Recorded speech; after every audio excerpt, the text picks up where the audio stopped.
కానీ ఇంకా ఇంటింటికి పథకం వచ్చి ఇచ్చాడు కానీ అది ఇప్పుడు బెల్ట్ల మీద బుక్ల మీద ఫోటోలు వేసుకోవడమా, అద్దరాల మీద ఫోటోలు వేసుకోవడమా? ఎంతో మంది స్టూడెంట్లు మాట్లాడలేదు ఇంగ్లీష్ లా. ఏందన్నా మీరు చేసింది చెప్పండి, పర్వాలేదు. మంచులక్ష్మి గారి లాగా మాట్లాడమా? అది ఇంగ్లీష్ అంటారా? ఏం మాట్లాడింది? దొరలాలన్నమాట అనే విధంగా దొరలాలి అని అన్నదా? ఒక స్టూడెంట్స్ మనము ఏంటంటే ఒక మీడియా ఒక దాని గురించి చెప్పేటప్పుడు మరీ వల్గర్గా చెప్పొద్దు బ్రో.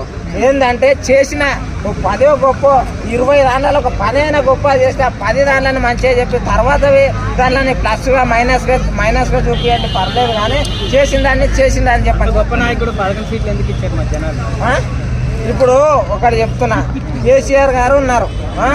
ఆయన ముందు 2 సార్లు వేయలేండు, 3వసారి రాలే. అంటే ప్రజలు ఏంటంటే కొత్తగా ఎప్పుడు ఒక్కరికి ఇవ్వద్దు, ప్రభుత్వాలు మారాలి. మారుతూ ఉంటేనే పరిపాలన విధానం అనేది తెలుస్తుంది అని చెప్పేసి మార్చుకున్నారు. అంతేగాని ఇప్పుడు ఆయన ఏదో చేసిన అని చెప్పి ఆయన దొక్కాలని చెప్పేసి అంటే ప్రతి ఒక్కరు ఒక్కొక్క ఊరికి ఫోన్ చేసి ఇగో ఈయన కోట ఎక్కురి, ఇగో ఆయన కోట ఎక్కురు, మా ఊరికెళ్ళి ఎక్కువచ్చినాం, మీ ఊరికెళ్ళి కూడా ఎక్కురి అని ఇట్లా మాట్లాడుకున్నారా?